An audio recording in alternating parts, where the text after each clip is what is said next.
अब आपको दिखाएंगे श्रीलंका में बंदरों का हुड़दंग।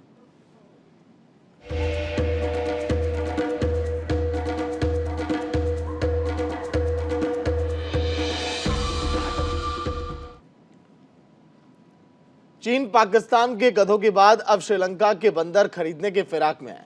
जी हां, दरअसल श्रीलंका अपनी आर्थिक मंदी से धीरे धीरे अब निकल रहा है और ऐसे में वहां बंदरों ने कहर बरपा रखा है। अब तक श्रीलंका में बंदरों ने 1 करोड़ से ज्यादा की फसल को बर्बाद कर दिया है। ऐसे में श्रीलंका अपने आर्थिक हालात को सुधारने और बंदरों के हुड़दंग से बचने के लिए चीन को 1 लाख बंदर अब बेच रहा है।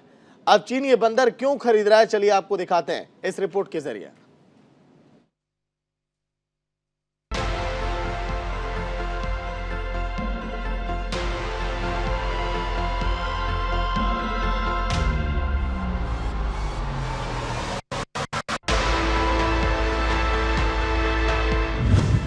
श्रीलंका में बंदरों का कहर।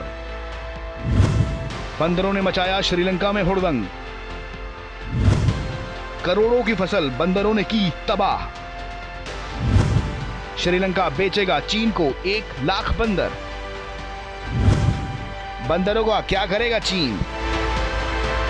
यह है श्रीलंका, भागता दौड़ता श्रीलंका, जो फिलहाल अपनी आर्थिक तंगी के भंवर से धीरे धीरे निकल रहा है। आर्थिक मंदी की झोंक से तो श्रीलंका जैसे तैसे बाहर आ ही रहा है, लेकिन इन दिनों श्रीलंका के बंदरों ने यहाँ हुड़दंग मचाया हुआ है।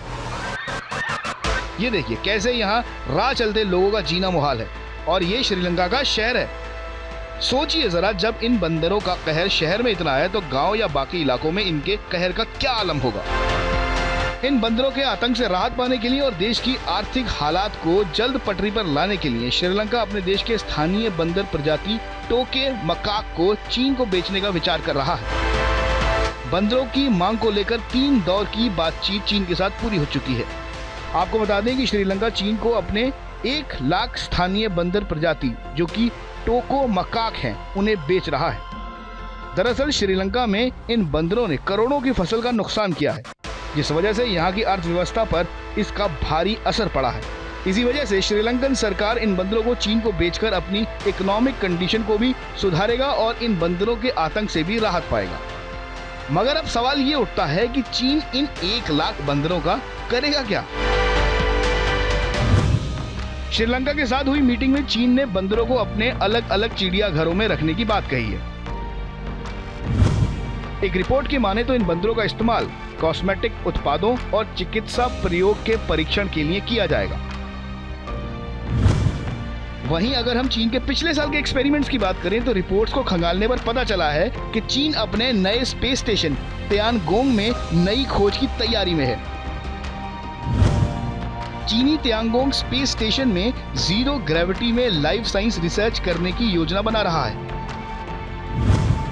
चीन अंतरिक्ष में प्रजनन यानी रिप्रोडक्शन पर स्टडी करने के लिए वहां बंदर भेजने की तैयारी में है, और शायद इसी वजह से चीन श्रीलंका से भारी संख्या में बंदर खरीद रहा है।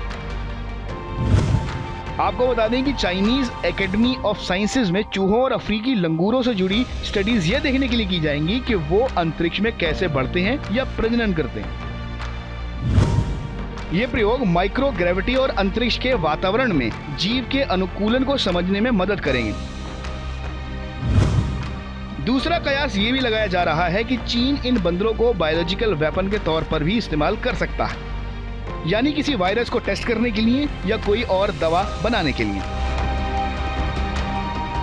इसके अलावा ये भी कयास लगाया जा रहा है कि चीन इन बंदरों का इस्तेमाल मांस के लिए भी कर सकता है, लेकिन श्रीलंकन मंत्री महिंद्रा ने ऐसी किसी भी संभावना से इनकार किया है। श्रीलंका में बंदरों को पकड़ने से लेकर ले जाने तक का सारा खर्च चीन उठाएगा। यह गौरतलब है कि एक बंदर को पकड़ने में 5,000 श्रीलंकन रुपए लगते हैं। चीन 30 से 50,000 रुपए तक इन बंदरों पर खर्च करने को तैयार है, जिसमें बंदरों को पकड़ने, जांच करने और पिंजरे से ले जाने तक का खर्चा शामिल है। ऐसे में अगर चीन बंदरों का इस्तेमाल मांस के लिए करना चाहता है तो उसे अपने यहाँ फायदा कमाने के लिए एक बंदर को कम से कम 1 लाख रुपए तक में बेचना पड़ेगा। तो यह कयास यहीं खारिज हो जाता है, क्योंकि चीन कभी भी अपना नुकसान नहीं करेगा। यहाँ एक बात और खास है कि बंदरों के अलावा जो जीव जंतु श्रीलंका में फसलों का नुकसान पहुंचा रहे हैं उन्हें भी सरकार ने 6 अलग अलग जातियों में डिवाइड किया है और उनका शिकार करने की अनुमति भी दी है। अब देखना ये होगा कि चीन इन बंदरों का इस्तेमाल किस चीज के लिए करता है। Bureau report, news India.